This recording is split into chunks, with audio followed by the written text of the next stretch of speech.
নমস্কার বন্ধুরা, job Genex YouTube চ্যানেলে আপনাদের প্রত্যেককে স্বাগত। ডিএ নিয়ে অত্যন্ত গুরুত্বপূর্ণ একটি আর্টিকেল একটি দৈনিক পত্রিকায় প্রকাশ করা হয়েছে, যেটা অবশ্যই প্রতিটা সরকারি কর্মীর জানা প্রয়োজন। কি বলা হয়েছে দেখুন, রাজ্য সরকারি কর্মীদের বকেয়া ডিএ মামলায় সুপ্রিম কোর্টকে চিঠি পাঠানো হলো, বিস্তারিত জেনে নিন।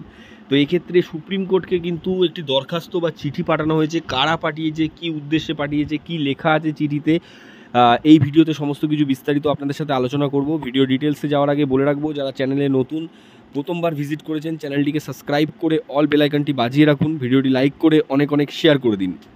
তো চলুন দেখে নিই বিস্তারিত কি বলা হচ্ছে। বকেয়া ডিএ নিয়ে লড়াই সুপ্রিম কোর্ট পর্যন্ত গড়িয়েছে। অন্যদিকে মাঠে ঘাটে লড়াই করে যাচ্ছে সংগ্রামী যৌথ মঞ্চ। সংগ্রামী যৌথ মঞ্চের এই লড়াই প্রায় 500 দিন পার হয়েছে। রাজ্য সরকারের পশ্চিমবঙ্গের প্রতিটা রাজ্য সরকারি কর্মীরাই তাকিয়ে রয়েছে এখন সুপ্রিম কোর্টের দিকে। বারংবার ডিএ মামলা পিছিয়ে গেছে, কোনোভাবেই ডিএ মামলার সমাপ্তি হয়নি।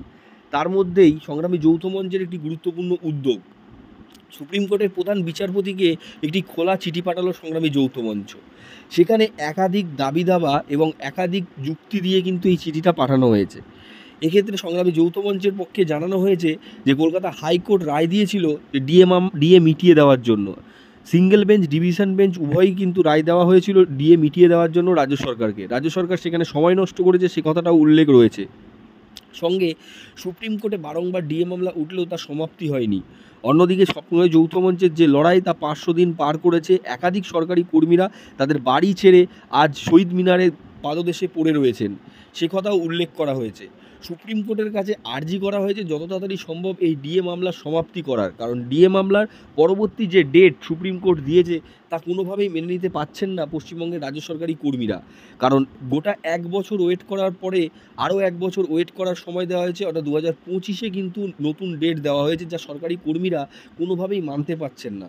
তাই রাজ্য সরকারি কর্মীদের তরফ থেকে সংগ্রামী যৌথ মঞ্চের তরফ থেকে একটি চিঠি পাঠানো হয়েছে, যে চিঠিতে পরিষ্কার উল্লেখ রয়েছে সুপ্রিম কোর্টের প্রধান বিচারপতি যাতে এতে হস্তক্ষেপ করেন ডিএ মামলায়, এবং যত তাড়াতাড়ি সম্ভব হয় তার শুনানি হোক।